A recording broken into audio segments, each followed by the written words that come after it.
सूरज नगर एक गांव में दीनदयाल नाम का एक बहुत ही अकड़ू और लालची सरपंच रहता था। सरपंच जी, आज पूरा महीना हो चुका है, मेरी तनख्वाह दे दीजिए।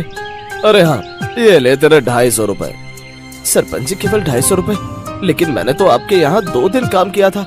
पिछले महीने तूने बहुत मक्कारी मारी थी, ये उसी की सजा है। हाँ लेकिन सरपंच जी, वो माँ को बाहर लेकर जाना पड़ गया था। तू ये बता, तनख्वाह तेरी माँ की सेवा की लेता है या मेरे यहाँ काम करने की?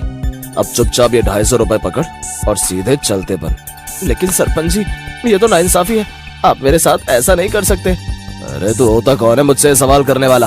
अब तुझे 250 रुपए भी नहीं मिलेंगे, निकल यहाँ से। सरपंच जी, ऐसा मत कीजिए, मैं मेरी माँ का इलाज कैसे करवाऊंगा? अरे जा रहा है कि मैं अपने आदमियों को बुलाकर तेरी पिटाई करवाऊं। वो मजदूर रोते हुए अपने घर चला जाता है। मजदूर के जाने के बाद सरपंच का एक खास आदमी मुंशी प्रेमचंद वहाँ आ जाता है।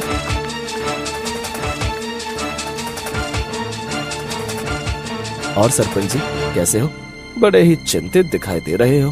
अब क्या बताऊं मुंशी, तुम्हें तो पता ही है कि चुनाव आने वाले हैं, बस इसी को लेकर चिंता में डूबा हुआ हूँ। अरे सरपंच जी, आप चिंता काहे करते हैं? मुझे पूरी उम्मीद है कि इस बार भी आप ही चुनाव जीतेंगे।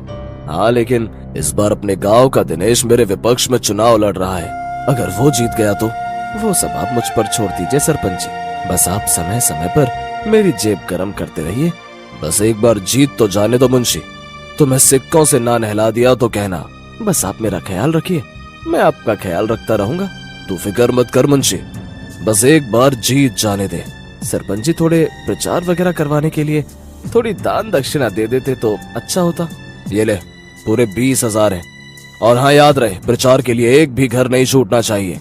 ठीक है सरपंच जी, अब मैं चलता हूँ, मुझे भी अब बहुत काम है। प्रेमचंद के जाते ही सरपंच के दिमाग में खिचड़ी पकने लगी। बस एक बार मैं जीत जाऊं, फिर इस मुंशी को तो लात मारकर निकाल दूंगा। ये कहकर सरपंच जोर जोर से हंसने लगा।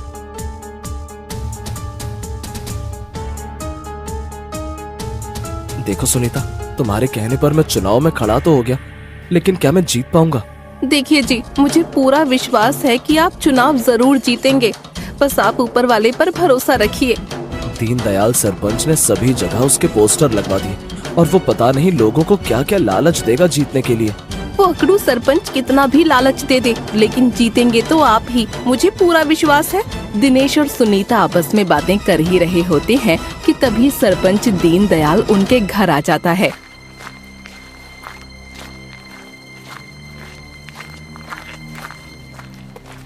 और भाई दिनेश, कैसे हो? अरे सरपंच जी, आप यहाँ? भाई मैंने सुना है तुम मेरे विरुद्ध चुनाव में खड़े हुए हो। देखो भाई, तुम्हारी भलाई इसी में है कि तुम चुनाव से हट जाओ, नहीं तो तुम्हारे लिए अच्छा नहीं होगा। इतने में ही सुनीता बोल पड़ती है। देखिए सरपंच जी, आप मेरे पति को ऐसे धमकी नहीं दे सकते। और रही बात चुनाव की, तो वो तो हम ही जीत कर रहेंगे। देखो भाई, मेरा काम कहने का था, अब आगे तुम्हारी मर्जी। ये कहकर सरपंच वहाँ से चला जाता है। सुनीता, तुम्हें सरपंच जी से ऐसा नहीं कहना चाहिए था। तुम्हें पता है वो कितना अकड़ू और लालची किस्म का व्यक्ति है। अगर उसने जीतने के लिए हमको कोई हानि पहुंचाई तो? अरे आप चिंता मत कीजिए जी, हमारे साथ ऊपर वाला है और गांव वालों का साथ भी है। वो सरपंच हमारा कुछ नहीं बिगाड़ सकता।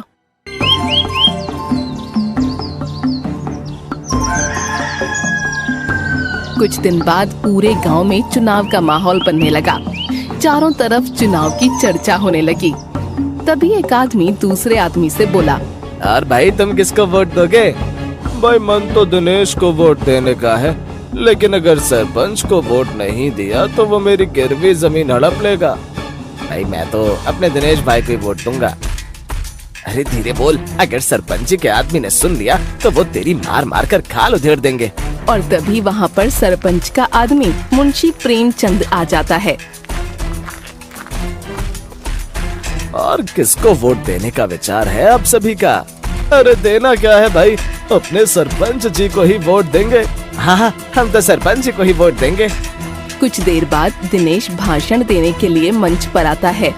मेरे प्यारे सभी गाँव वालों, आप सभी भली भांति जानते हैं कि सरपंच दीनदयाल ने हम पर कितने अत्याचार किए हैं और कई सालों से गांव में कोई भी विकास नहीं हुआ है। अगर आप अपने गांव में नेक और ईमानदार सरपंच चाहते हैं तो आप मुझे वोट दीजिए। मैं आपके साथ हर समय खड़ा रहूंगा।